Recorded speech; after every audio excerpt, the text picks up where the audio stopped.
राधे राधे महाराज जी। राधे राधे महाराज जी। महाराज जी, मन को सदा प्रसन्न रखने के लिए क्या उपाय करना चाहिए? तब लगी कुशल न जीव कहूँ, सपने हूँ मन विश्राम। जब लगी भजत न राम को, शोक धाम तजी काम। जब तक हमारा मन कामनाओं का त्याग करके निरंतर भगवदाकार नहीं होगा, तब तक प्रसन्न नहीं रह सकता। ब्रह्मभूता प्रसन्नात्मा न शोचति न कांक्षति। वही प्रसन्न आत्मा होता है जो हर समय भगवान में अपने मन को जोड़ता रहता। सा वही मन कृष्ण पदार विंदयो। देख लो, इतनी अवस्था हो गई आप, कौन सा भोग नहीं जो आप न भोगे हो, लेकिन क्या मन राजी हो गया? मन प्रसन्न हो गया? नहीं। ईमानदारी से देखो, वो आज भी वैसे ही है। वो कभी तृप्ति का अनुभव नहीं कर सकता। अनेक जन्म व्यतीत हो गए और भी सब भोग विलासिता भोग लो, कभी तृप्त नहीं होगा। वो विश्राम पाएगा तो भगवान, क्योंकि भगवान का अंश जीव कभी प्रकृति से विश्राम प्राप्त कर ही नहीं सकता। चाहे जितना भोग ले, चाहे जितना एकत्रित कर ले, चाहे जितना बैंक बैलेंस कर ले, ये प्रसन्न नहीं हो सकता। आप हमें बताना कि संपत्ति को प्राप्त करने के बाद किसका मन प्रसन्न हुआ? हर्षित होना और प्रसन्न होना में अंतर है। हर्षित होगे तो शोकित होना पड़ेगा, लेकिन प्रसन्नता ये द्वंद्वातीत है, भगवदाकार है। आपने प्रसन्नता शब्द का, ये केवल भगवान के चिंतन से ही होगा, ना बैंक बैलेंस से होगा, ना नाना प्रकार की भोग विलासिता से होगा। अशांति बढ़ती जाएगी जितना बैंक बैलेंस बढ़ेगा और जितना भोग बढ़ेगा। शांति नहीं बढ़ सकती, देख लेना। जितना भजन बढ़ेगा उतनी शांति होती चली जाएगी, जितना भोग भोगते जाओगे उतनी अशांति बढ़ती चली जाएगी। आप खुद अनुभव करके देख लीजिए। तो शांति प्राप्त करने के लिए, प्रसन्नता प्राप्त करने के लिए अपने कर्तव्य का धर्म पूर्वक पालन करते हुए नाम जप किया जाए।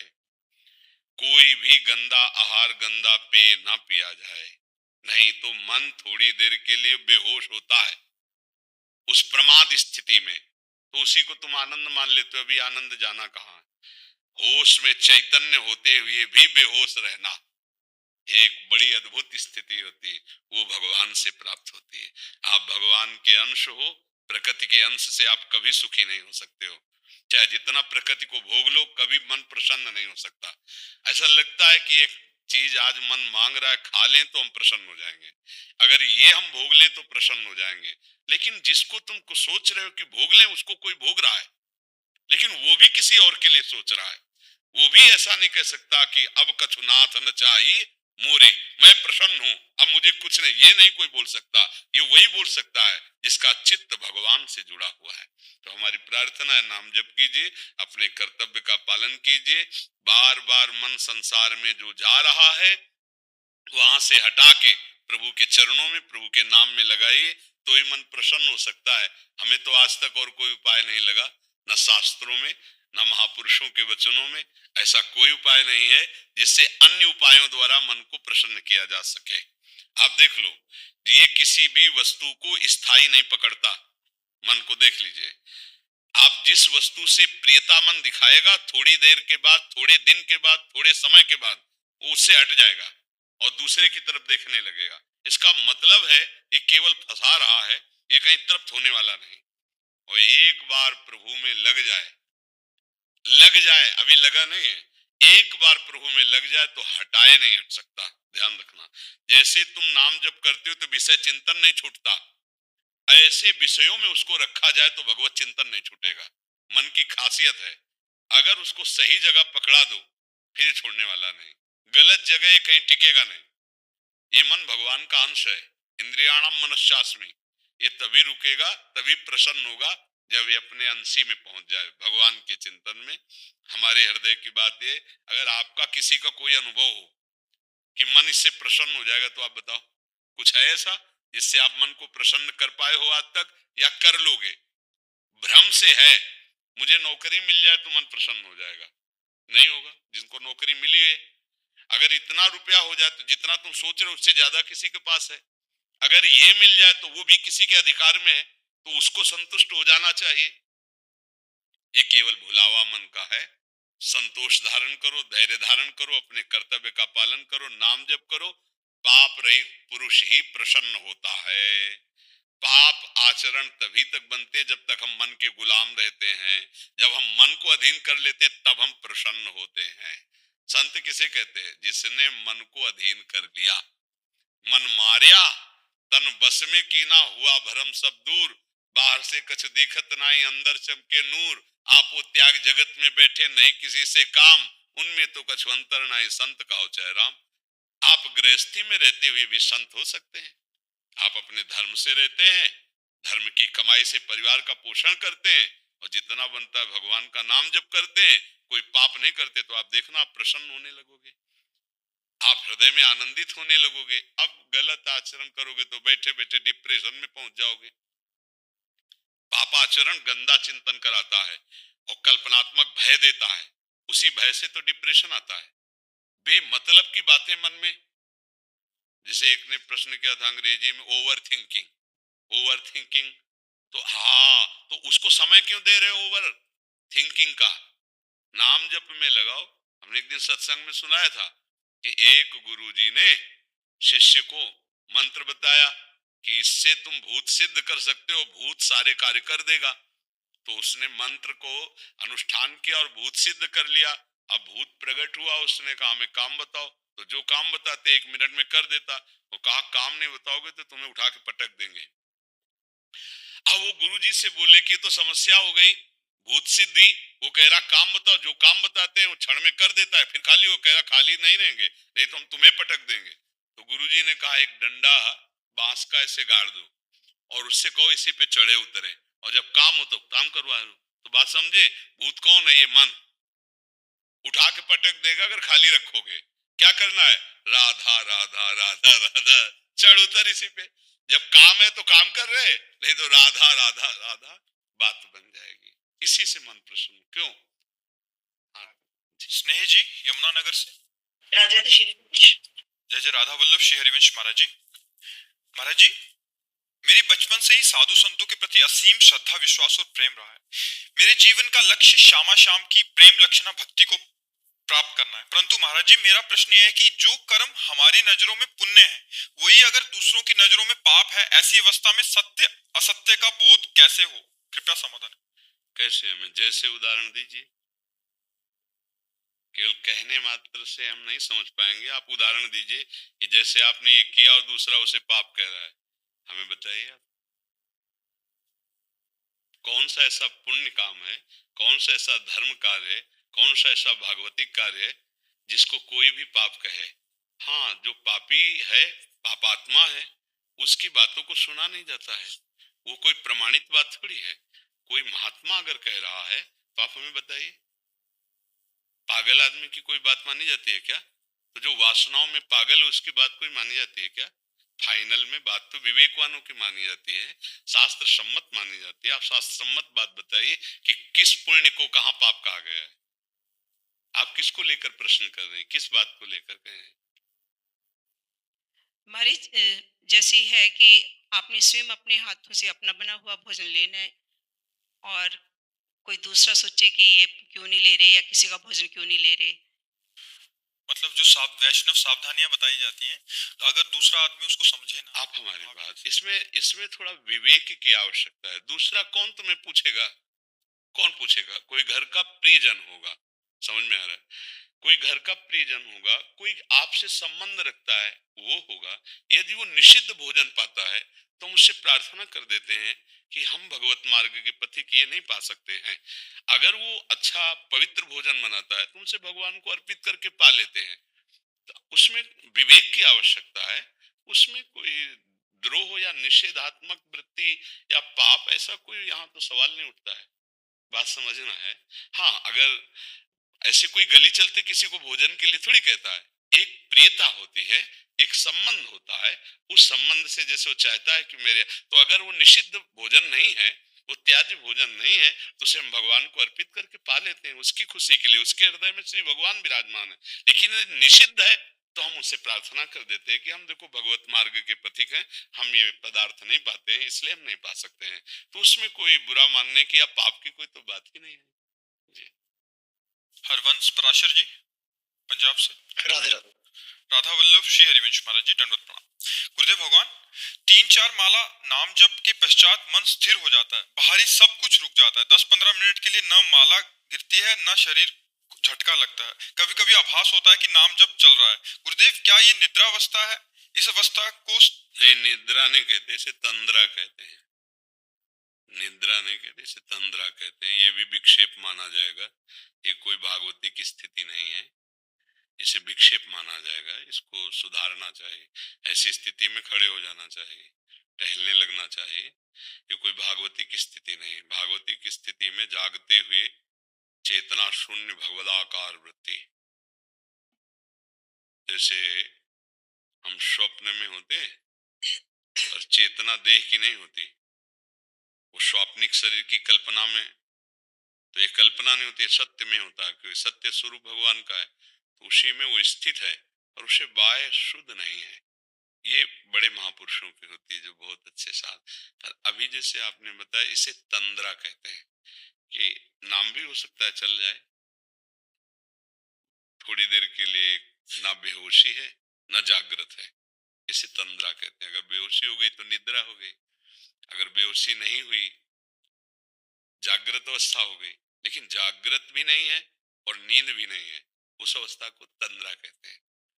और यही अवस्था चेतनात्मक सावधान एकदम, तो वो अवस्था तुरीय अवस्था कहते हैं। न जागृत न स्वप्न न सुषुप्ति, उसे तुरीय अवस्था। पर वो बहुत अच्छे जो उपासक हैं उनकी वो कुछ क्षणों के लिए, जो निरंतर हैं तो सिद्ध पुरुष हैं, लेकिन कुछ क्षणों के लिए आती है ऐसी कि बाह्य शुद्ध विस्मृत और जिसका चिंतन करे उसी में तदाकार। तो ये थोड़ा टहलो उस समय, बैठ करके ना, थोड़ा टहल करके उसको कर लीजिए, नाम जप कीजिए, क्योंकि अगर इसको कोई स्थिति मानने से फिर घाटा हो जाएगा। ये कोई स्थिति नहीं है, समझ पा रहे हैं आप? हाँ, कि इसको आपको लगता कोई स्थिति है, ये तंद्रा है, ये प्राय हो जाती है। तो स्थिति पे आने के लिए इसके नाम जप का अभ्यास चलते फिरते उठते बैठते ऐसा करना चाहिए। बैठ के भी थोड़ा जप लेना चाहिए, पर चलते फिरते और क्रियारत होकर भी अभ्यास करना चाहिए। माता बहनों सबको पोछा लगा रहे, सोहनी लगा रहे, नाम जप कर रहे। गृहस्थी में भजन बैठ करके कम और क्रियाशील होकर ज्यादा।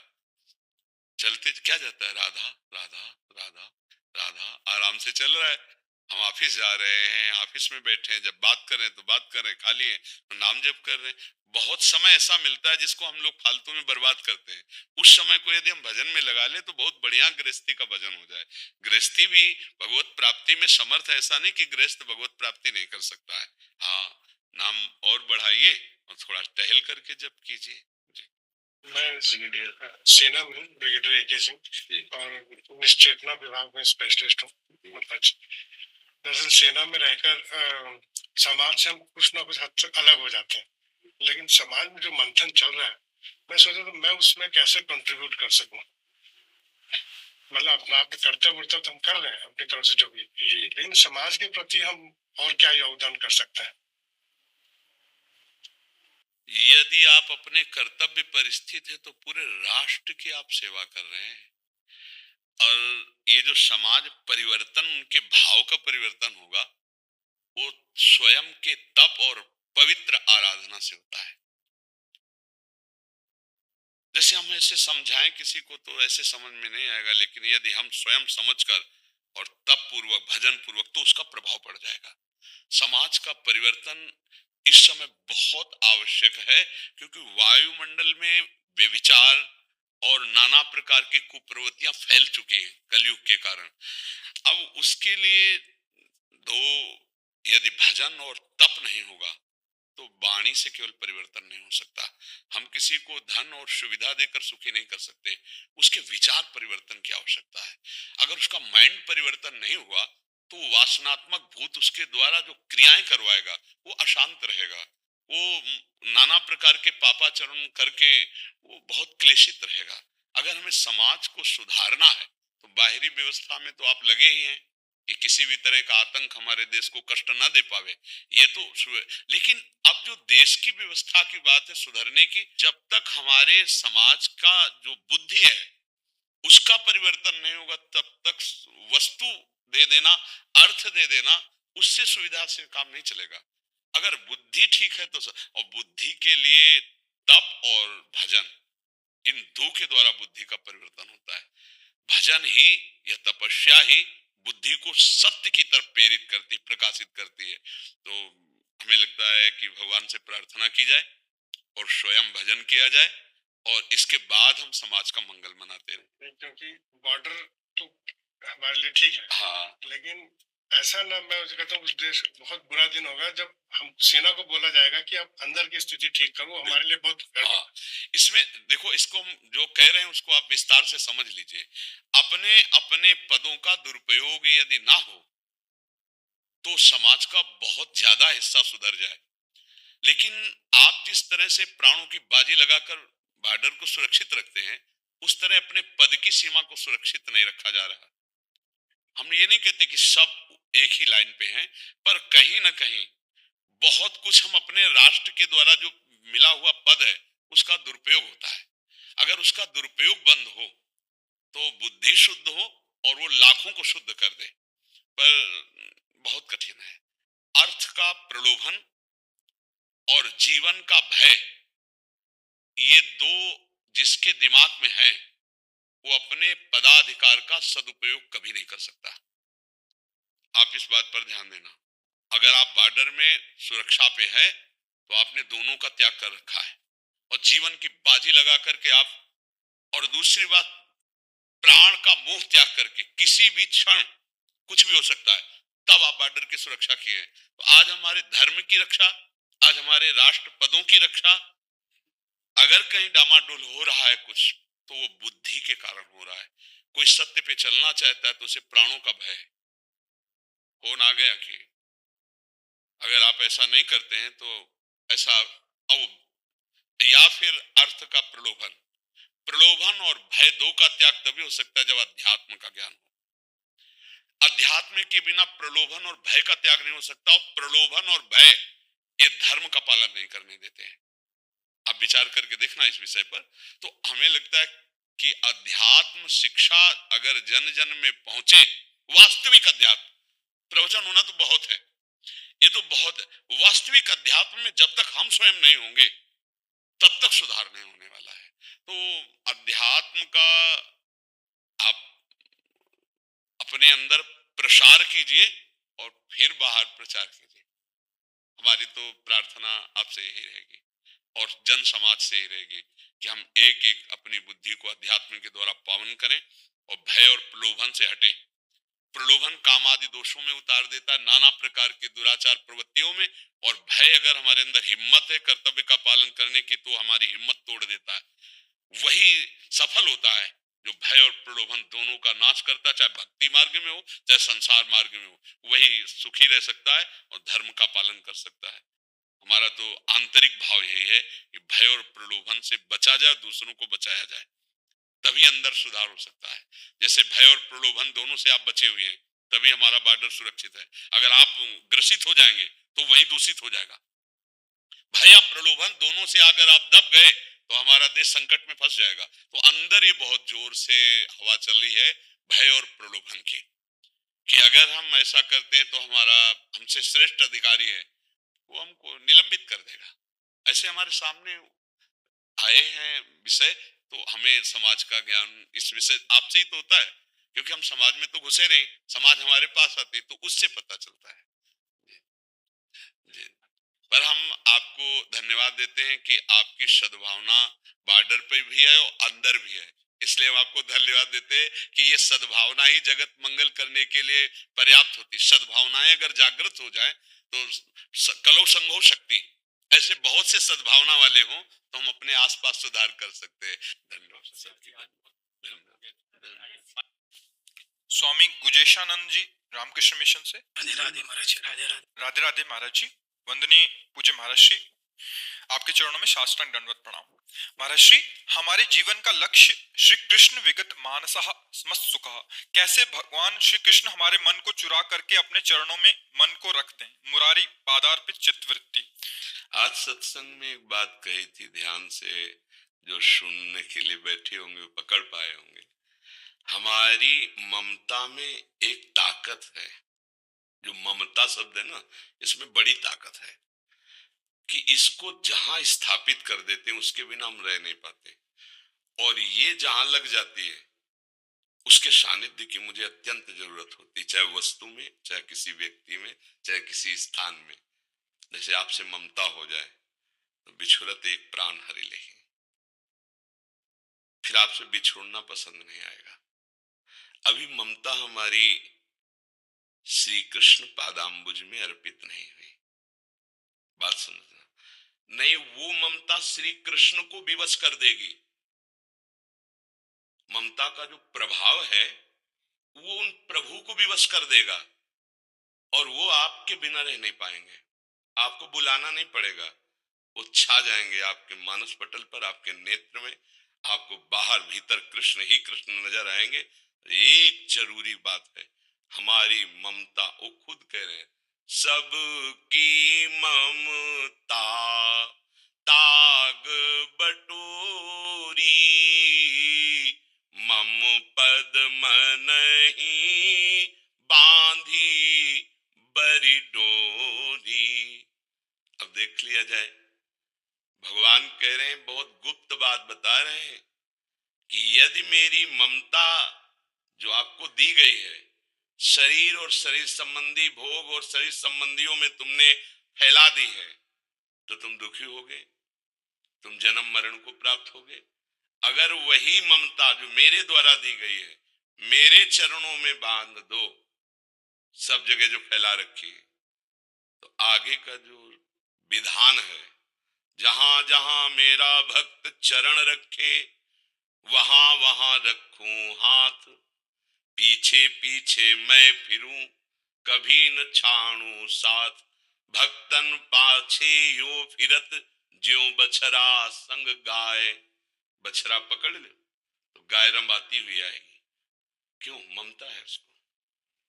प्रभु अहम भक्त पराधीनो असुतंत्र इव द्विज। क्यों? क्योंकि ममता प्रभु में समर्पित। प्रभु निर्मम है, हमारे प्रभु को, क्योंकि वही है, दूसरा कोई है नहीं, तो किससे ममता करे? भगवान का भक्त भी निर्मम होता है। भगवान कह रहे अद्वेष्टा सर्वभूतानां मैत्रः करुणैव च निर्ममो निरहंकार। कहीं ममता है हमारी। अगर हमें हर समय श्री कृष्ण का अनुभव नहीं हो रहा, हर समय श्री कृष्ण के रूप माधुरी का पान मेरे मानस नेत्रों में नहीं हो रहा, तो मेरी ममता है। किसी इंद्रिय के भोग में, शरीर में, किसी व्यक्ति वस्तु स्थान में ढूंढ ले, पक्की बात है। जहां ये ममता समेट कर प्रभु के चरणों में समर्पित कर दी, बस फिर रूप छके घूमत रहे, तन को तनिक न भान, नारायण, एक नारायण स्वामी, दृग जल बहे यह प्रेम पहचान। अशुभ प्रवाह होता रहता है। प्रभु की मीठी मीठी स्मृति, प्रभु की कोटि कंदर्प दमनीय वो लावण्य, वो रूप माधुरी उपासक पान करता रहता है।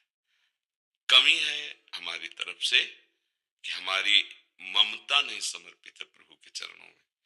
अगर इसे बड़ी सूक्ष्मता से समझ लिया जाए तो अभी इसी क्षण आनंद आने लगे। ममता नहीं रखनी, ना अपने शरीर में, न अपनी इंद्रियों के भोगों में, और ना किसी व्यक्ति में।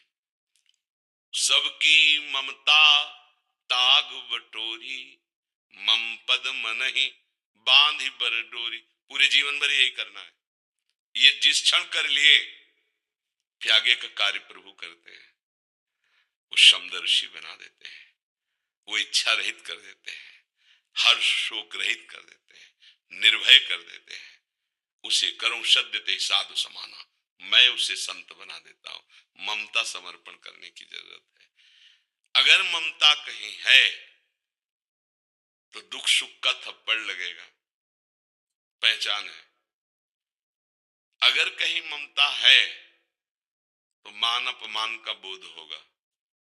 अगर ममता प्रभु के चरणों में समर्पित हो गई, फिर नहीं, फिर जब ममता ही नहीं तो सुख दुख किसको हो रहा है?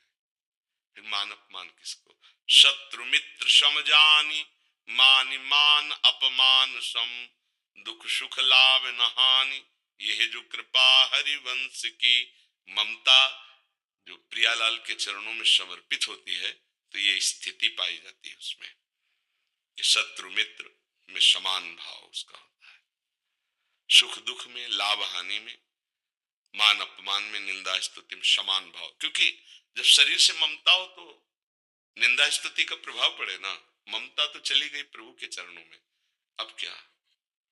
अब जो बहुमान करे को मेरो किए बहुमानत नाही बढ़ाई, और जो अपमान करे को केहू के अपमान नहीं लगुताई। क्योंकि ममता ही नहीं शरीर में, ममता ही नहीं किसी से, निर्ममो पर सबसे प्यार है। ये चमत्कार होता है भक्त का, वो निर्ममो निरहंकारा पर सबसे प्यार होता है। सब जीवन सो प्रीति भगवत भाव से, रीति निवाहत आपनी, रीति अपनी निष्काम, किसी से कोई स्वार्थ की प्रीति नहीं, निष्काम भाव से, भगवत भाव से सबसे प्रीति है, और किसी से ममता नहीं। ये बड़ा चमत्कार, प्रीति का व्यवहार सबसे, ममता किसी से नहीं। क्योंकि ममता सबके हृदय में विराजमान श्री भगवान को समर्पित हो गई। अब वो भगवान को देखकर व्यवहार करता है, निज प्रभु में देखें जगत, तब हमारे अंदर भगवदाकार वृत्ति आती है। कोई व्यक्ति रह ही नहीं गया सृष्टि में, कोई वस्तु नहीं रह गई। तो अनन्य चिंतन तभी तो होगा। अगर वस्तु, व्यक्ति, स्थान, कहीं कुछ ममता है तो उसका चिंतन होगा। जब ममते नहीं रही तो प्रभु का चिंतन, और जब प्रभु का चिंतन हुआ तो कुछ रह ही नहीं गया। मत्ता पर तरम नान्य किंचिदस्ति धनंजय, मेरे सिवा कुछ नहीं, ये अनुभव हुआ। अब वास्तविक जो रस आया वो प्रतिक्षण वर्धमान आया, वो किसी घटना परिस्थिति में बदलने वाला नहीं होता। तो वो जो उपासक जन है, वो जब अपनी ममता को बटोर कर प्रभु के चरणों में समर्पित कर दे तो बात बन जाए। और यहाँ त्रुटि हो जाती है।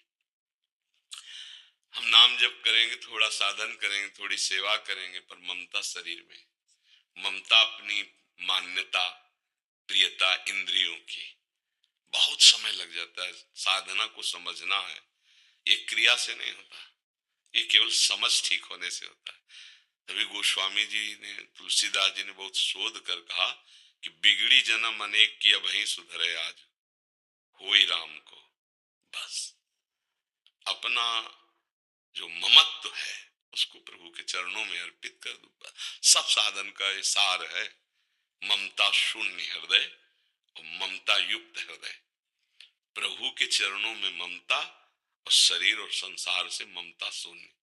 और यहाँ सब उल्टा है, सिर्फ प्रभु से ममता नहीं और सब जगह है। लेला देखो ना, जैसे छोटे बच्चे से माँ प्यार करती है, कैसे छोटा बच्चा माँ से प्यार करता है। भय आया तो माँ की गोद में दौड़ जाएगा, और सुख की बात है तो माँ की गोद में। अगर उसे टॉफी पसंद आती तो पहले माँ की तरफ देखेगा, माँ। ऐसा वक्त होता है, अनुकूल प्रतिकूल हर परिस्थिति में ममता केवल प्रभु के चरणारविंद में होती है। वो प्रभु की तरफ देखता है। अभी हमारी प्रभु से ममता शून्य और सब ममता है, और उपासक की समस्त जगत से ममता शून्य, निर्ममो निरहंकारा, सम दुखा सुखा क्षमी, क्षमावान, सुख दुख में समान भाव, किसी में कोई दोष दर्शन नहीं, करुणा मैत्री का सबसे व्यवहार, और कहीं ममता अहंकार नहीं। ये भक्त का स्वरूप है। इसलिए नाम जप और अपनी ममता को धीरे धीरे चुन चुन के प्रभु के चरणों में समर्पित करना, जीवन लग जाता है। अगर सही बात बैठ जाए दिमाग में तो पलटने में 1 मिनट लगता है, बस दिमाग में बैठा लिया गया प्रभु के सिवा। पर ये बैठना कठिन होता है। देखो ना, लगे तो है, इस हम लेके चले अपनी ममता को बटोर कर प्रभु के चरणों में, वो कहीं फैल जाती है, देख लो, फिर कहीं फंस जाते हैं। हम उसको ठीक ठिकाने पर चढ़ा नहीं पाते, समर्पित नहीं कर पा। और उन्होंने सिर्फ कहा है मम पद मन बांध पर, मेरे चरणों में बस। अब हम लेके चलते, जैसे अपने लोग संत भाव में निकले, कोई गृहस्थ हो या विरक्त, ममता तो देनी पड़ेगी प्रभु के चरणों में। जैसे अपने लोग चले, तो विविध प्रकार की समाज, विविध प्रकार के उसमें फंस जाते हैं। पहले सीधे जो पूजा सामग्री लेके निकले, वो ममता, वो प्रभु के चरणों में समर्पित करो, अर्थात परिपक्व अवस्था, किसी भी द्वंद्व का कोई प्रभाव नहीं। अब प्रभु स्वरूप समाज में उतरो, कोई फर्क नहीं पड़ेगा। पर वो विविध प्रकार के मान सम्मान की ऐसी प्रीता होने लगती है, विविध प्रकार का लोग व्यवहार ऐसा होने लगता है कि वो ममता जहां ले जाके समर्पित कर वो फिर फिसल जाती है। मतलब पुत्र में नहीं तो शिष्य में सही। बड़ा विचित्र खेल है ममता का। अगर वहां तक नहीं पहुंची तो फिसल के कहीं भी लग सकती है, कहीं भी। मतलब एक ईंट में भी ममता हो सकती है, कहीं भी ममता, कमंडल में हो सकती है, लंगोटी में हो सकती है, हिरन के बच्चे में हो गई, हिरन बनना पड़ा। इसको पहला काम कि सीधे अपने आराध्य देव में, वो कोई बिरला ही होता है जो लक्ष्य में जाके ममता समर्पित कर दे। नहीं, इतना मनोरंजन है, लक्ष्य तक पहुंच नहीं पाता, निकला तो, पर मनोरंजन इतना जोर का माया फेंक देती है ना, सब फ्री, खाओ पियो भोगो देखो, ऐसा फंस गया। वो ममता वहां तक नहीं पहुंचे, इसीलिए बहुत कठिन कहा जाता है भगवत प्राप्ति। भगवत प्राप्ति कठिन नहीं है, कठिन है प्रभु से ममता कर पाना। और ये सब गुरु के सानिध्य में, संतों के सानिध्य में सरल भाव से हो जाए, यदि हम उनकी आज्ञा पर हैं। मात संगस्तु दुर्लभ हो पर अगम्य हो, हम उनकी आज्ञा पे नहीं रह पाते। यदि आज्ञा पे रहे तो अमोघस्य निश्चित भगवत प्राप्ति हो जाए। ममता, खास सत्संग का सार स्वरूप ममता प्रभु के चरणों में समर्पित हो जाए। अब ये देखता रहे ममता कहाँ है। जब शरीर से ममता है तो प्रभु से कहा ममता, जब शरीर संबंधियों से ममता है तो प्रभु से कहा। नाते नेह राम के मनियत सुहृद सुसेव्य जहालो, अंजन कहा आंख जे फूटे बहुतक कहां कहां लो। वो प्यार किस काम का जो प्रभु से विमुख कर दे, जो हमारे जीवन को नष्ट कर दे। सच्ची बहुत धोखा हो जाता है। इंद्री मन शरीर का प्यार पूरे जीवन को बर्बाद कर देता है। बड़े भाग्यशाली है जो व्यवहार तो धर्मयुक्त करते हैं और प्यार प्रभु से करते हैं। आप लोग जैसे बैठे हो आकर के, तो प्रभु ने आप पर कृपा करी तो ये बातें सुन पा रहे हो। नहीं, बातें सुनना, ये बातें अध्यात्म की, प्रभु के मार्ग में चलना, ये दुर्लभ वस्तु है। सुत दारा धन लक्ष्मी पापियों के घर होए, संत समागम हरि कथा तुलसी दुर्लभ दोए। इस संसार में दुर्लभ यही कि भगवत प्रेमी महात्मा मिल जाए और शुद्ध सत्संग मिल जाए, आध्यात्मिक शास्त्र सम्मत। तो हम सार बात समझ पाएंगे कि क्या करना है। ये अध्यात्म है जो आपके मन को आनंद दे। इसमें किसी भी वस्तु व्यक्ति के सहयोग की जरूरत नहीं, चवन्नी की जरूरत नहीं, एक दाना की जरूरत नहीं। अरे भरण पोषण तो सबका भगवान कर रहे। अध्यात्म को, उसको स्तर से नीचे मत गिराओ, अध्यात्म को नाटक मत बनाओ, अध्यात्म को व्यापार मत बनाओ, अध्यात्म को अध्यात्म रहने दो। व्यापार के लिए और भी बहुत सी बातें हैं। अध्यात्म को तो केवल भगवत प्राप्ति, और भगवत प्राप्ति के लिए आपको कहते कुछ जरूरत नहीं। सही पूछो तो हर जरूरत मिटा देना ही भगवत प्राप्ति है। जा ही न चाहिए कबहु कछु, तो तुम सन सहज सने, और बसो निरंतर तासुर सोराउर निज के। ना श्रोता भगवान को प्राप्त करना चाहता है और न वक्ता चाहता है। आजकल सत्संग में भी बोला, बड़ा दुख होता है। अध्यात्म मंच पर बैठकर प्रपंच, अध्यात्म मंच पर बैठकर प्रपंच।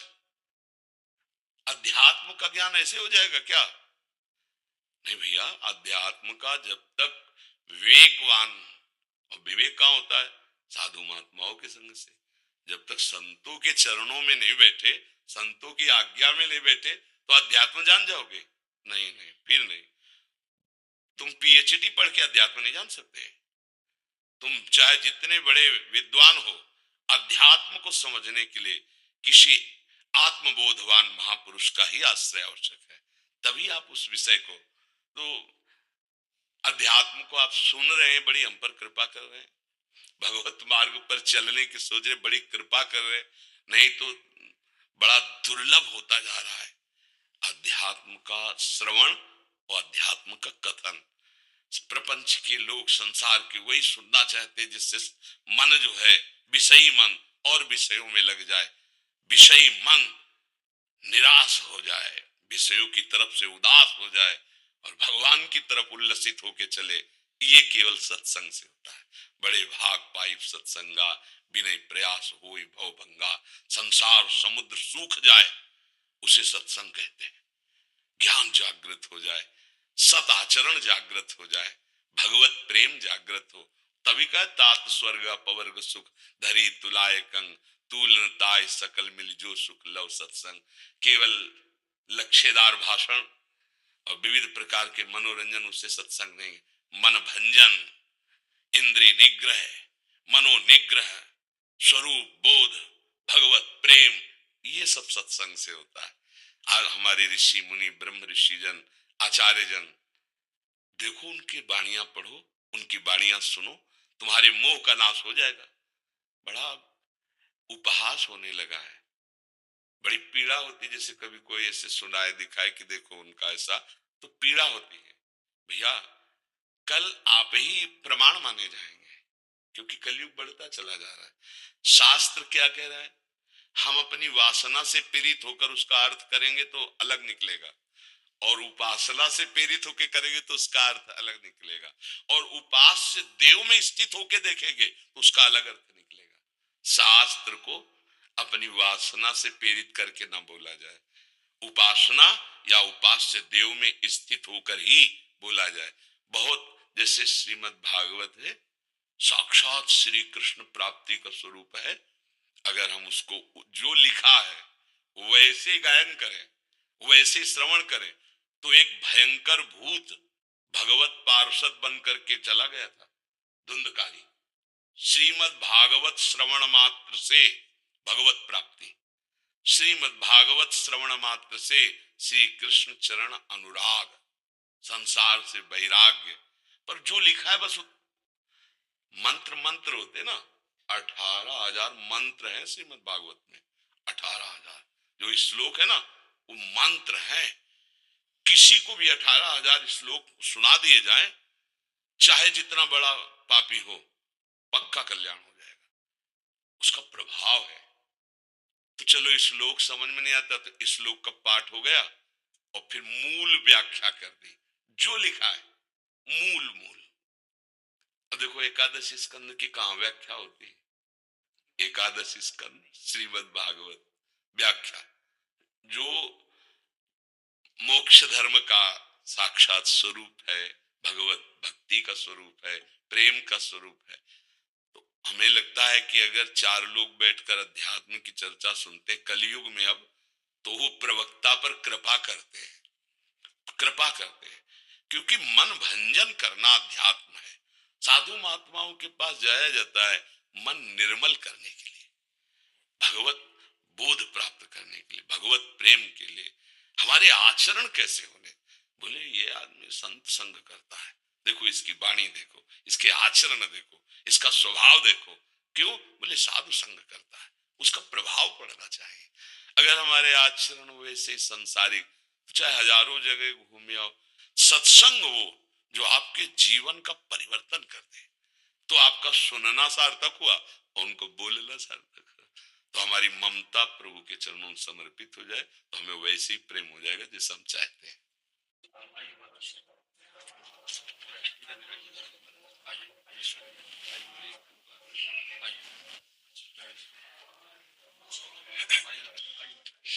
लाओ सब संतों को लाल वाली प्रसादी लोई उड़ा दो, सफेद में जो सेवा में सफेद वाले उठा दे। महर्षि में आश्रम कुप्पाघाट भागलपुर बिहार में पड़ता है जी। तो सब एक कार्यक्रम था यादव ठाकुर के सामने में जी, आनंद फार्म हाउस के पास जी। तो वहाँ लगभग 500 संत आए हुए थे पूरी संस्था से, मतलब सब जगह से जी। और 25 से 30 हजार लोग लगभग भक्तों की व्यवस्था थी जी। तो वहीं से सब कुछ संतों की इच्छा हुई मिलने की, तो ले आए। मैं तो यही रहता हूँ वृंदावन में ही। हाँ, बड़ी कृपा जो प्रभु मोहि अनुग्रह की ना, तो तुम आई दर्श 60 दिन। हमारे प्रभु कृपा किए तो आप सब आके दर्शन। बहुत दिनों से नाम सुना था तो मन में श्रद्धा बनी कि ये संत मत की संस्था है, स्वामी जी का दर्शन करना है। स्वामी जी सतगुरु का जी हमारी संस्था में जो है जी मैंने अभी आपका थोड़ा सा प्रवचन सुना, इससे भी मैं आपको फॉलो करता हूँ, क्योंकि आपने शास्त्र और जो संतों के प्रति अश्रद्धा हो रही थी उसको आपने पुनः लोगों में, आप संतों की चरण धूलि का प्रताप ही, हाँ आप संतों की चरण, हमारे यहाँ स्वामी जी सगुण और निर्गुण जी दोनों की मान्यता है जी। सगुण से हम भक्ति का आरंभ मानते हैं और निर्गुण अनुभूति। महाराज जी चाहे जो भक्त हो, दोनों प्रकार की उपासना साथ साथ चलती है। जैसे हाँ दोनों पैर से व्यक्ति चल सकता है। जैसे हम प्रगट में ठाकुर जी का अर्चा अवतार श्री विग्रह विराजमान किए हैं, और अप्रकट में सबके अंतःकरण में वही तत्व निराकार रूप से विराजमान है। ये जितने आकार हैं ये परिवर्तनशील हैं, लेकिन इस आकार को चैतन्य घन जो चेतना प्रदान करता है वो निराकार है, उसका कोई रूप नहीं है। हम जिस रूप की भावना करते हैं वो उसी रूप से हमारे अनुभव में आता है। अगर हम कोई भावना न करें तो जीवन मुक्त हो जाए, समझ रहे ना? कोई चिंतन नहीं, न सत न असत, वो जीवन मुक्त महापुरुष है। सत चिंतन वो भक्त है, असत चिंतन वो संसारी है, समझ रहे? और आखिरी में जाके भक्त भी चिंतन को कर्ता भाव से त्याग देता है, स्वाभाविक उसका भगवदाकार वृत्ति रहती है, मैं का विस्मरण हो जाता है भक्त को। तो केवल जो इष्ट माना था वही रह गया एक। भक्ति की स्थिति होती है ब्रह्म नहीं, माया नहीं, नहीं जीव नहीं काल, अपनी हूं सुधि ना रहे, एक रहो नंदलाल। ज्ञानी की दृष्टि रहती है मैं में, जो शुद्ध मैं, जिसके आगे कोई उपाधि नहीं लगती। उपाधि युक्त मैं मायामय है, मैं भक्त हूं, मैं संत हूं, कुछ भी उपाधि लगती है देहाध्यास जिस उपाधि शब्द ही मायामय है, और जहां शुद्ध मैं है वो ब्रह्म है। ये जो अंतःकरण धर्म से मैं स्फुरित हो रहा है, इसी को मिटाने के लिए साधना है, और ये मिटी तो स्वरूप अपना जो था जो है वही रहेगा। उसका क्या स्वरूप है निर्वचनीय है, उसको हम जिस रूप में मानते हैं। अच्छा स्वामी जी, एक बात और आज सुना मैंने आपके प्रवचन के माध्यम से जी कि सगुण भक्ति के माध्यम से भगवान जल्दी प्रसन्न हो जाते हैं। जी हाँ, उसका कारण क्या है महाराज जी कि हम लोग आकार में फंसे हैं। जैसे हम अपने गुरुदेव को माना तो सगुण भक्ति हुई ना, गुरुदेव आकार रूप में विराजमान है, उनका चरण प्रक्षालन, उनकी सेवा, उनकी आज्ञा में, तो स्थिति हमारी उसी में आएगी, सर्वव्यापक तत्व में। स्वामी जी हम जो है ना जिस संस्था से जी हम अपने सदगुरु महाराज को ही इष्ट मानते हैं, और उन्हीं में हमारी आस्था इतनी गहरी है जी कि मैं उनको सगुण साकार ब्रह्म रूप मानता हूं। महाराज जी, बिना इसके तो कुछ हो ही नहीं सकता। किसी भी मार्ग का पथिक हो, किसी भी मार्ग का पथिक हो, जैसे अपने सदगुरुदेव भगवान है तो हम उन्हें अपनी लाडली मानते हैं। मेरी प्रिय लाडली करुणा करके अपने प्रेम का परिचय देने के लिए मेरे जैसा रूप धारण करके मेरे से संभाषण कर रहे हैं। नहीं तो चिदानंद वाक्यों को समझने के लिए पांच भौतिक श्रवणेन्द्रिय की क्षमता नहीं है। चिदानंद रूप देखने के लिए ये जो नेत्रेंद्रिय प्रकृति के द्वारा रची, इसकी क्षमता नहीं है। चिदानंद नेत्र ही चिदानंद का साक्षात्कार कर सकते। चिदानंद में देह तुम्हारी विगत विकार जान अधिकारी।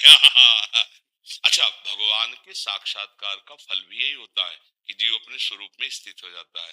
मम दर्शन फल परम अनुपा, जीव भाव निज सहज। कठोपनिषद में भी आया है, चक्षुष चक्षु माकस्य वाकुम। जी इसके प्रतिपादन करती है। हमारे सदगुरु महाराज के जो ये मुख्य उपदेश है जी उनमें यही है कि आप सत्संग, ध्यान, सदाचार जी और गुरु सेवा। वो फिर कहते हैं कि इन चारों में गुरु सेवा सबसे बढ़कर है।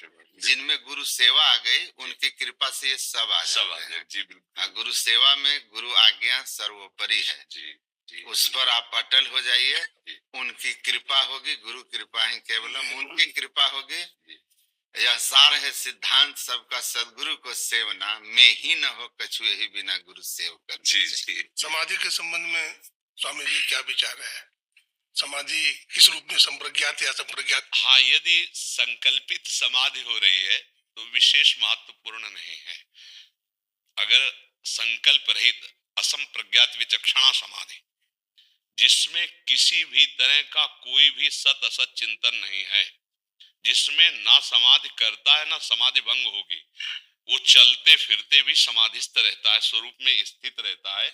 आखिरी लक्ष्य यही है। तुरिया से अखंड तीत समाधि। शोधित हाँ, विकसन। अखंड हाँ, आखिरी लक्ष्य जो हम कुछ घंटे के लिए संकल्पित समाधि करते हैं, इसके बाद प्रकृति में आना होता है, लेकिन अभ्यास के द्वारा हमारी प्रकृति में स्थिति ही ना रहे, निरंतर स्वरूप स्थिति में आ जाए, इसके लिए गुरु कृपा ही केवलम। इसके लिए हाँ, इसमें कोई साधन पद्धति विशेष कार्य नहीं करती, इसमें गुरु कृपा कार्य करती है।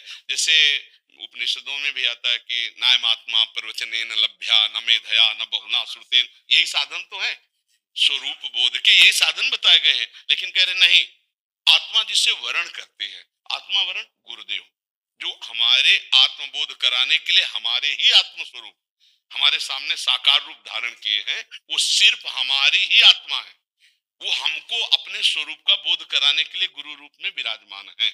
और जब बोध हुआ तो द्वैत खत्म हो गया, जो गुरुदेव वही शिष्य, उसमें किंचन मात्र भी अंतर नहीं रह तुम गया। में निज में भेद बुद्धि को जो सकते हैं मिटा, तुम वही वह में, तुम्ही में ही प्रश्न पुनीरा। चिदानंद रूपम शिवोहम शिवोहम। हाँ, बिल्कुल परम सत्य, इसमें कोई संशय नहीं।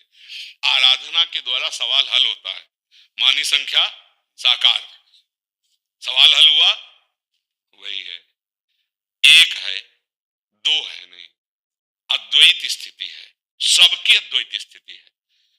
भक्त में जैसे गोपी जन है, स्वयं का विस्मरण किए जित देखो तित श्याममयी, वो स्थिति बता रहे, कान भय प्राणमय और प्राण भय कान में, ये में ना जान पड़े कान है कि प्राण है। मन कृष्णाकार, बुद्धि कृष्णाकार, चित्त कृष्णाकार, अहम कृष्णाकार, देह की विस्मृति, इसी का तो नाम ब्रह्मबोध है। और वो कह रही, नखल गोपिका नंदनो भवा नखिल देहिना मंत्रात्म दिख। मैं जानती हूं आपके लिए यशोदा नंदन नहीं, सबकी आत्मा है आप, जो सब चराचर जगत दिखाए उसकी आप आत्मा है। आत्मबोध भक्त को स्वाभाविक हो जाता है, चाहे वो गुरु भक्त हो या इष्ट भक्त हो। इष्ट भक्त में जैसे हमने नाम लिया सिया राम जी, राधे श्याम जी, भगवान शिव, उमा पार्वती, जो भावना करो, ये सब वही आत्म तत्व है। किंच सर्वम खलमिदम ब्रह्म ने नानास्ति किंचन, ईशावास्यमिदम सर्वम यत् किंच जगत्याम जगत। कहीं से भी शुरू हो जाओ, ईमानदारी से गुरु वाक्यों का पालन करो, वहीं पहुंच जाओगे। ऐसा नहीं होता कि भक्त अज्ञानी होता है, संपूर्ण बोध होता है, संपूर्ण बोध। प्रारंभिक भक्ति की बात नहीं कहते। हमारे सदगुरु महाराज कहते हैं जी, भक्त और ज्ञानी में इतना अंतर है कि भक्त भगवान को अपने से अलग मान के चलता है, और ज्ञानी अपने को हम ब्रह्मास्मि ऐसा मान के साधना करता है। लेकिन अंत में दोनों भक्त और ज्ञानी हाँ, दोनों उसी अवस्था में पहुंचते हैं जहां भक्त वो और भगवान एक, त्रिपुटी का अंत हो जाता है, दृष्टा दृश्य दर्शन दोनों का अंत हो जाता है। गीता जी में एक श्लोक है, ब्रह्मभूता प्रसन्नात्मा न सोचते न कांक्षते समा सर्वेषु भूतेषु मद भक्तिम लभते पराम। दोनों की स्थिति एक होती है, न सोचते न कांक्षते, और ब्रह्मभूत दोनों होते हैं। एक बार जिससे हनुमान जी से वशिष्ठ जी ने प्रश्न किया कि आप कौन हैं, तो ये लगा कि हनुमान जी महाराज ने विचार किया कि वशिष्ठ जैसे महामुनि प्रश्न करने का मतलब कोई गूढ़ता है, तो उनका शरीर भाव से दास हूं, जीव भाव से अंश और अंशी वंशी। जीव दृष्टिया तो दंश का आत्म दृष्टिया तो एवाहम इति में निश्चित। ये हर भक्ति की स्थिति होती जो उच्च अवस्था को प्राप्त होता है। अब बताओ उसमें भेद का है। एक जिज्ञासा है स्वामी जी, मध्वाचार्य का जो द्वैतवाद है जी, वो जीव और ब्रह्म की सत्ता दोनों मानते हैं। जी, आज शंकर का अद्वैतवाद है जो केवल ब्रह्मवादी है, ब्रह्म की सत्ता मानते हैं। लेकिन दयानंद स्वामी का त्रैतवाद है ना, वो जीव ब्रह्म और प्रकृति तीनों की सत्ता स्वीकार करते हैं। महाराज जरा जी, से इसमें एक बात ये ध्यान रखनी, समुद्र में तरंगे उत्पन्न होती हैं, तरंगों की सत्ता नहीं होती, शुद्ध समुद्र की सत्ता होती है। तो ये ब्रह्म की मायामयी तरंग हैं, प्रकृति उसकी तरंग है, और जब वो शांत होती है तो ब्रह्म रूप ही है। तरंग नाम वायु विकार के कारण हुआ, वायु विकार हटा तो समुद्र था, समुद्र है, समुद्र रहेगा। अब उसे किसी भी रूप में आप स्वीकार कर रहे हैं, वो ब्रह्म ही है। विकार रहित ब्रह्म का स्वरूप शांत समुद्र है, शांत समुद्र है। अब उसे हम पहुंचाने के लिए कुछ भी रूप दे सकते हैं। जब भक्तों को श्रद्धा और पूजन की बात आई तो एक पत्थर उठा के गुरु ने दे दिया, उससे ब्रह्म प्राप्ति हो गई। कहीं भी शुरू करो, हर कण में वो विराजमान है, और जब आपकी तन्मयता बढ़ेगी तो आप वहीं पहुंच जाएंगे। श्रद्धा वालवते ज्ञानम। बस समस्या ये है कि हम तरंगों की महिमा नहीं मानते हैं। तरंगे हैं विविध, उसे प्रकृतिक हैं, आप उसे और नानात्व में ले जाएं, लेकिन वो तब तक माना जाएगा जब तक बोध नहीं हुआ। महाराज जी, अगर वस्त्र को स्वीकार नहीं करेंगे तो धागा की यात्रा, धागा को कहाँ से प्राप्त करें? जी जी। अगर हम अभी, हमारे सदगुरु महर्षि मही परमहंस जी महाराज ने कहा कि हम अभी जहाँ हैं वो स्थूल जो नाम रूपात्मक जगत है जी। आप नाम रूपात्मक जगत में हैं तो नाम और रूप का सहारा लेके चलना होगा। बहुत जहाँ बैठे हो वहीं से आपको चलना है। हाँ, बिल्कुल, बहुत इसीलिए नाम रूप के सहारा लेना है और इससे यात्रा करनी है। जैसे पानी में जो कोई पड़ते हैं तो पानी का सहारा लेते हैं, अब पानी ही उनका रास्ता होता है और उसी सहारे और रास्ते को लेकर वो पानी के पार चले जाते हैं। उसी तरह सगुण साकार नाम रूप का सहारा लेकर हम यात्रा शुरू करते हैं और फिर गुरु कृपा और उनकी युक्ति, उनके प्रति हमारा जो समर्पण है पाखंड अहंकार त्याग करके फिर हमको पहुंचा देता है निर्गुण निराकार में। हमारे यहाँ आगे की थोड़ी सी साधना बताई गई है अंतर ज्योति अंतर्नाद की। महाराज जी, जो स्वरूप बोध है उसमें कोई साधना नहीं, समस्त साधनों का त्याग है। न स्थूल का चिंतन, न सूक्ष्म का चिंतन और न कारण का चिंतन, तीनों मायाकृत है। चिंतनीय जो वस्तु है वो अचिंत्य है, जिसको हम चिंतन करने की बात करें वो अचिंत्य है। जी महाराज जी, उन्होंने यही कहा कि इस साधना से उस अवस्था में जाओगे, अवस्था है अचिंत। हाँ, मूल बात अगर हमारी आगे चलकर स्थिति समझ में आती, जैसे स्वप्न में आपने बहुत कुछ देखा, स्वप्न में स्त्री पुरुष नानात्व सब देखा, एक मन के सिवा कुछ था क्या? कुछ नहीं। ये पता जागने पे चला ना, ऐसे ही बोध होने पर मैं के सिवा कुछ नहीं है। आप उस मैं को श्री कृष्ण बोलो, मैं को राम बोलो, मैं को शिव बोलो, मैं को आत्मा बोलो, हमें कोई परेशानी नहीं। जय जाने जग जाई हेराई जागे स्वप्न जाए। बस चैतन्य महाप्रभु स्वामी जी, चैतन्य महाप्रभु से जब पूछा गया कि आपने दुनिया को जो ज्ञान दिया है तो अद्वैतवाद क्यों नहीं माना, द्वैतवाद का प्रचार क्यों किया, तो उन्होंने कहा था कि अभी देश काल जो है अद्वैतवाद को समझने की क्षमता नहीं रखती है, उनमें योग्यता नहीं है, इसलिए मैंने द्वैतवाद का प्रचार किया। तो इसमें क्या महाराज जी, जब हम कृष्ण कृष्ण कृष्ण कृष्ण कृष्ण कृष्ण जपते हैं, इतना तो कोई भी जो समझ रहा है कि गुरु ब्रह्म है, तो ये जगत गुरु ब्रह्म है ना, श्री कृष्ण पर ब्रह्म है ना। क्योंकि जो गीता जी है, कोई ऐसा संप्रदाय नहीं जो गीता जी को समझ रहे ना। अब हम जगत गुरु का जब चिंतन किया कृष्ण कृष्ण कृष्ण कृष्ण कृष्ण, तो जो जगत गुरु हैं वो अनुभव करा देंगे, वहीं पहुंचा देंगे। वास्तविक अगर हठ ना किया जाए तो स्थिति वही आ जाएगी। स्थिति सबकी वही आती है महाराज जी। अंतर इतना होता है जो अनुभव किया गया कि हम चलते हैं तू से, तू ही सब कुछ है, और मैं जाकर के तू में लय हो गया, तो तू मैं हो गया, मैं तू हो गया। अच्छा, ज्ञान मार्ग में मैं से चला जाता है, मैं ब्रह्म हूं, और फिर मैं खो जाता है, केवल ब्रह्म रह जाता है। दोनों एक ही हो जाते हैं। क्योंकि जो मैं है वो अंतःकरण धर्म से बोला जा रहा है, समझना। मैं जो बोला जा रहा है इस समय कि मैं ब्रह्म हूं, मतलब ये अनुभूति के मार्ग में चल रहे हैं, और जब अनुभूति हुई तो ब्रह्म, मैं ब्रह्म हूं, ये तू रहे न कोई। हाँ, ये मायाकृत है। जैसे सर्वम खलमिदम ब्रह्म, तो सर्वम बोध कराने के लिए है, केवल ब्रह्म, केवल। तो ऐसे केवल कृष्णाकार वृत्ति, मैं कृष्ण का चिंतन कर रहा हूं, ये साधन है। और जब साध्य वस्तु में स्थिति आई तो केवल कृष्ण गोपीजनों के मुख से निकल गया, जैसे आप कहते शिवोहम, तो निकल गया कृष्णोहम। जब विरह में तन्मयता हुई तो काश देख सखी मैं कृष्ण हूँ, तदाकार वृत्ति तन्मया, ये जो तन्मया तदाकार वृत्ति ब्रह्मविद ब्रह्म ही भवति, तो कृष्णाकार वृत्ति ब्रह्माकार वृत्ति ही है। महाराज जी एक और बात है जी,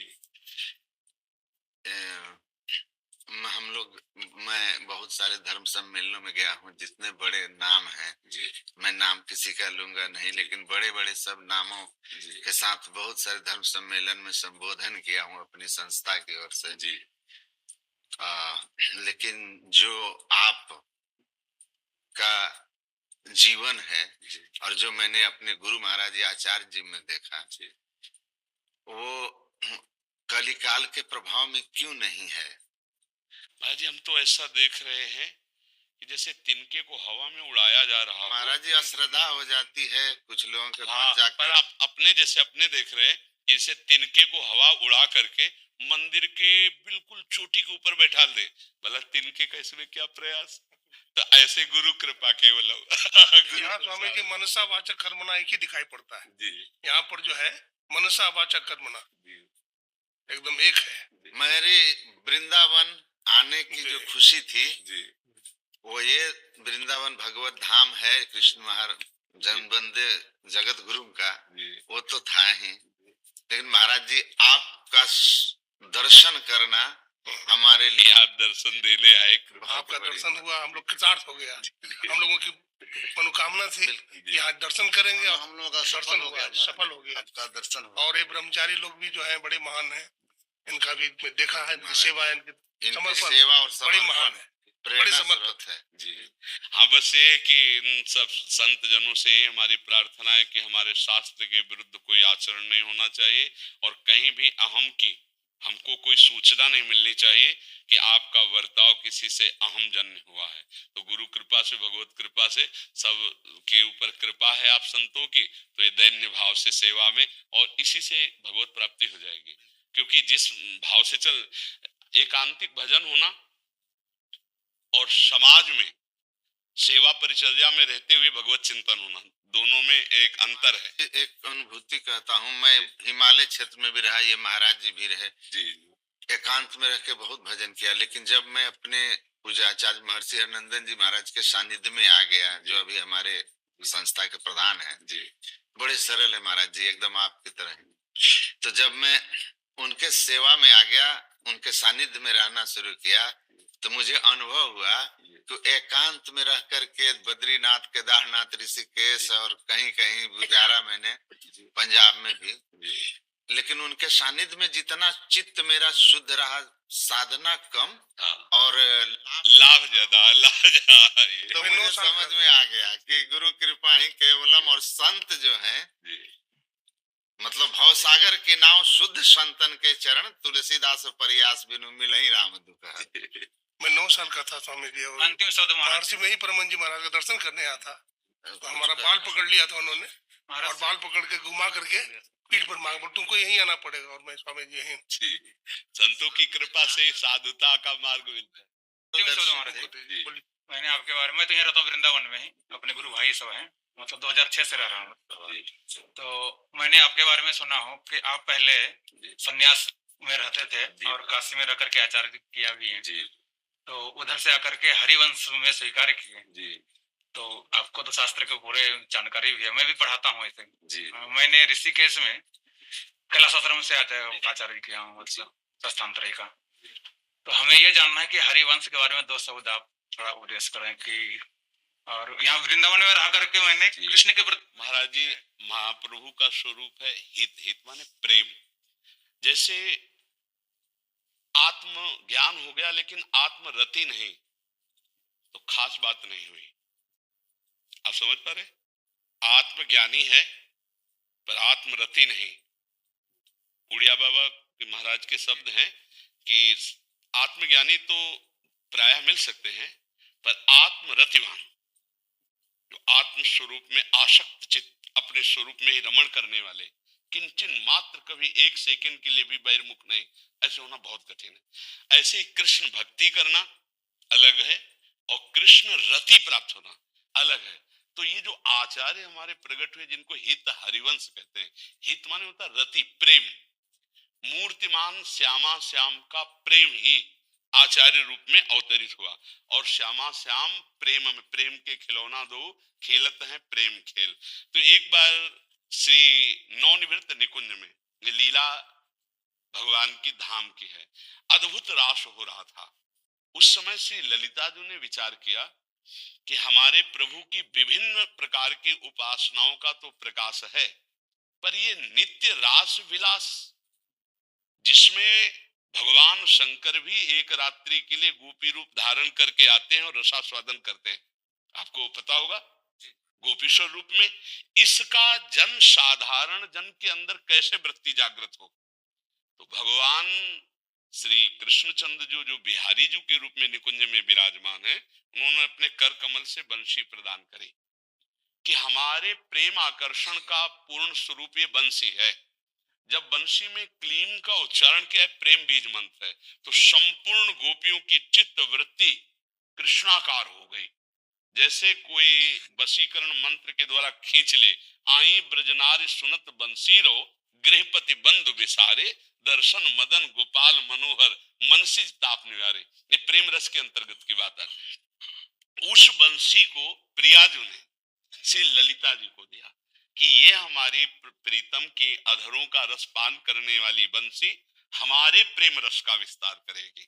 वही बंसी हरिवंशी, हरिवंशी, हरिवंशी, हरिवंश, हरिवंश, हरिवंशी हित अर्थात प्रेम, प्रेम प्रकाश करने के लिए वही आचार्य रूप में प्रकट हुए और उनके बताए हुए साधना पद्धति से, जैसे अभी चर्चा तो यथा योग्य जैसा चर्चा, अब हम अपनी चर्चा कर रहे हैं। जी जी जी महाराज, हम अपने आत्म स्वरूप को सहचरी वपू में देखते हैं।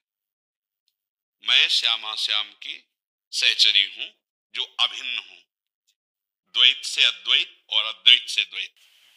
हमारे यहाँ यही है। अब जब हमें छेड़ा तो हम अपने बिल्कुल सही। अभी तक केवल अद्वैत तक, जब आपने छेड़ा तो अब आपको बता। संत श्री हरिदास जी जो हुए, जी, उन्होंने बाकी हरि को प्रकट किया। हाँ, और ये हरिवंश में कोई अंतर है कि एक ही? नहीं, एक ही। ललिता जी का अवतार बंसी हरिवंश रूप में और ललिता जी आचार्य श्री हरिदास जी के रूप में प्रकट हुई। वही कुंज विहार नवनिवृत्त ललिता जी के अवतार हरिदास संत श्री हरिदास जी, और वंशी के अवतार श्री हरिवंश महाप्रभु। हरिवंशी बोले आप कौन है? बोले हम हरिवंशी हैं, मतलब हरिवंश महाप्रभु के हम वंशी के अवतार हरिवंश जी। हाँ, वंशी के अवतार। तो वो प्रेम का जो स्वरूप है वो प्रकाशित करने के लिए है। और हमने कभी ये देखा नहीं, कभी सुना नहीं, कभी किसी संत का संग नहीं किया इस रस का। काशी में तुलसी घाट के नीचे पीपल के नीचे बैठे थे, हृदय में एकदम स्फुरित हुआ, साधना यही थी जो चर्चा पीछे अभी तक हुई, एकदम स्फुरित हुआ कि कैसा होगा वृंदावन। अब हम कांप गए कि ऐसा क्यों आया। फिर अचानक हमारे पास एक संत आते हैं जो सन्यास धर्म में थे कि काशी में अंध विश्वविद्यालय भाई जी हनुमान प्रसाद पोद्दार का, उसमें रास हो रही, आप चलिए। तो हमारी अरुचि थी, क्योंकि हमारा चिंतन नहीं था, हमारा मतलब वेदांत में थे। हाँ, वो सब मतलब कुछ भी हो ऐसा, मतलब हमें नहीं कुछ देखना वो। तो उन्होंने कहा क्या जाता है, बैठे बैठे आंख मूंदे बैठे हो, चलो ना वहां। तो हमें लगा कि संत है, महादेव जी ने भेजा है, चलो चलते। जो ही रास देखा तो इसमें कोई ज्ञान काम नहीं किया। आपको बताएं, जो हम अभी ज्ञान वर्णन कर रहे हैं, ये ज्ञान काम नहीं किया। 1 महीना देखने के बाद पहली बार जिंदगी में आंसू आए। नहीं, आंसू नहीं आते। किसके लिए आंसू है? किसके लिए? किसके लिए? कोई हो तो है, समझ रहे? उस समय ज्ञान काम नहीं किया, बस हृदय में आया कि अब रास कैसे देखने को मिले। तो जो श्री राम शर्मा आचार्य थे, उनके चरणों में कि आप हमको अपने साथ रख लीजिए और जहां जहां रास होगी जो सेवा करेंगे हम करेंगे, आप रख। तो उनका बाबा तो एक बार वृंदावन आ जा। तो उस समय अर्थ पास नहीं रखते थे, तो एक युगल किशोर नाम के थे जो कभी कभी भिक्षा दे दिया करते थे। घाटों में ही रहते थे आकाश वृत्ति से, कि जो घाट में आएगा वही पाएंगे, अन्यथा नहीं। जो हमारे पास आएगा, अलग अलग वृत्ति होती है ना, भिक्षा वृत्ति जैसे, अजगर वृत्ति जैसे होती है, ऐसे आकाश वृत्ति के द्वारा जो हमारे सामने आएगा वही हम पाएंगे, मांगना है नहीं। उनसे कहा हमें वृंदावन भेज दीजिए। जब वृंदावन में आए, किसी से कोई परिचय नहीं, बस हृदय से कि हे विश्वनाथ जी, यदि आपने हमें वृंदावन भेजा तो मुझे मार्ग दीजिए। एक दिन एक सखी गाती हुई जाती, प्रिया बदन छवि चंद्र मनो प्रीतम नयन चकोर। हम एक जैसे कोई बावरा हो जाता है, ये इसमें ज्ञान काम नहीं करता, पक्का समझा। उसके नजदीक गए, हमका एक ग्रंथ कहाँ मिलेगा जो आप गा रहे हो?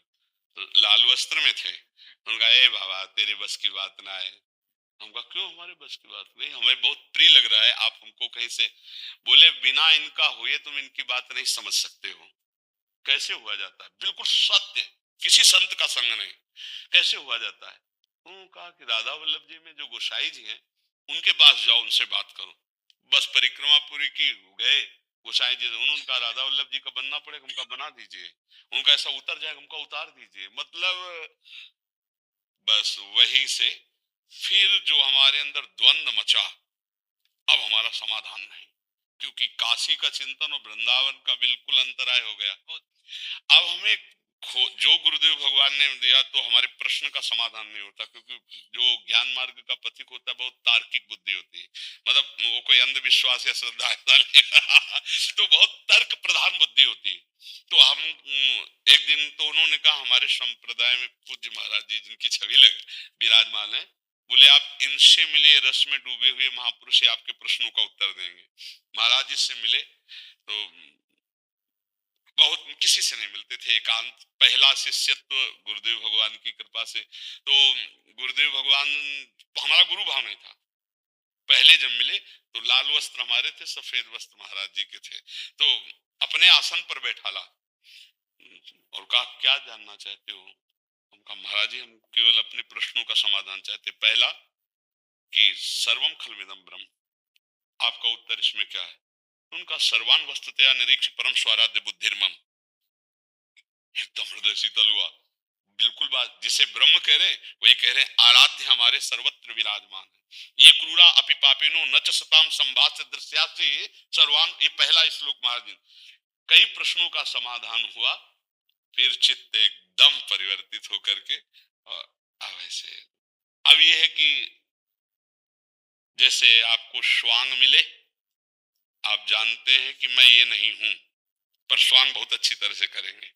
अब ऐसी लीला चल रही कि जो स्वरूप है उसका कोई भी रूप नहीं है, उसमें जो हम आरोपित करते हैं वो सच्चिदानंद उसी रूप में दिखाई देने लगता है, अनुभव में आने लगता है।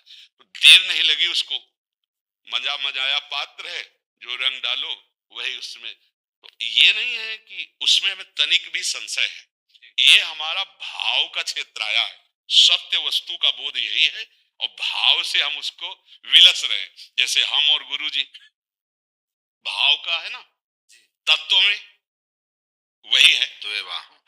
तो बस अब ये ऐसे विलस है, इसलिए हमारा जो है जो सत्संग है, जो व्यवहार है, वो दोनों में मिलेगा आपको।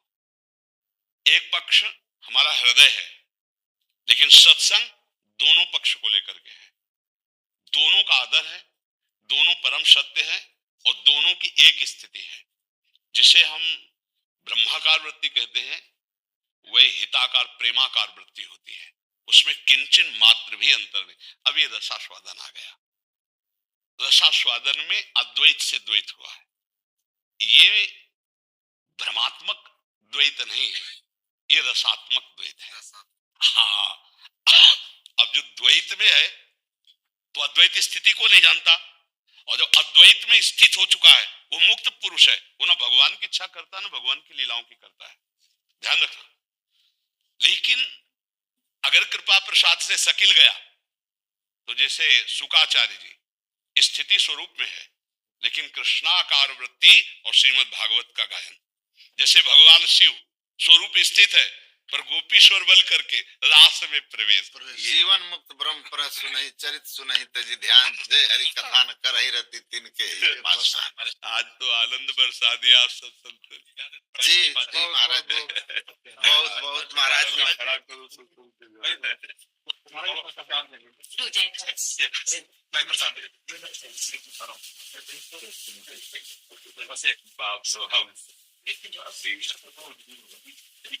हमारे गुरु महाराज ने एक ये लिखा है, जो हम नित्य नियमित गाते हैं, सब संतन की बड़ी बलिहारी, उनकी स्तुति के ही विधि कीजिए, मोरी मत नीचा।